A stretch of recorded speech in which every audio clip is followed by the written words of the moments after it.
she called me and asked if it would be okay. And I said, okay, that would, that would be incredible. That would be awesome. The CEO of Baxter Regional Medical Center had no idea he'd be reading about one of his MDs in Time magazine. Dr. Rebecca Martin volunteered to go to New York City at the beginning of the pandemic. She called me and she told me she was considering it. And she told me that she felt that she was being called to go there to help because she'd been trained as a pulmonologist, and that's what physicians are supposed to do. While I was there, I went to Wyckoff Hospital, which is in the middle of one of the hardest hit areas in Brooklyn. And Time was actually doing an article on Wyckoff because it was the hospital that made the very first diagnosis of COVID-19 in the United States. It just so happened to be the last day of her volunteering when Time interviewed her then, but last week sent down a photographer. And then the article came out a few days later and she sent me a copy and somehow I made it on the cover. For their Guardians of the Year edition on stand soon.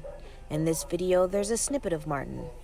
This is the first time that a pulmonologist has ever been the most important person in the world. I hope that the volunteer work is inspiring to somebody somewhere. I know I'm not the only one in the world that's fighting COVID right now. And so I just happen to be in a right place at a right time where I got to tell my part of the story.